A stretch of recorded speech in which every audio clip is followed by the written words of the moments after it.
পটুয়াখালীর কলাপাড়ায় আঘাতপ্রাপ্ত একটি মৃদু বিষধর কালনাগিনী সাপ উদ্ধারের পর উন্নত চিকিৎসার লক্ষ্যে ভেটেরিনারি সার্জনের পরামর্শে এক্স-রে করিয়েছে অ্যানিম্যাল লাভার্স অব পটুয়াখালী নামের একটি সংগঠনের সদস্যরা। গতরাতে পৌর শহরের একটি বেসরকারি ক্লিনিকে সাপটিকে নিয়ে যাওয়া হয়। পরে এক্স-রের মাধ্যমে জানা যায় সাপটির মাঝের অংশের হাড়ে ফাটল ধরেছে।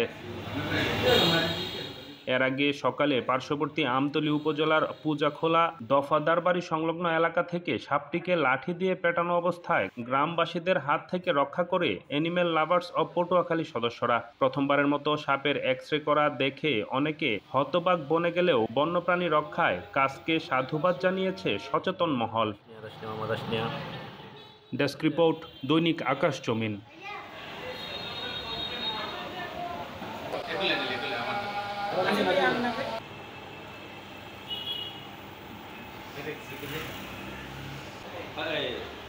তো 8টা অন করো, 8টা সামনে 8টা এই 52 এই লাইনের সামনে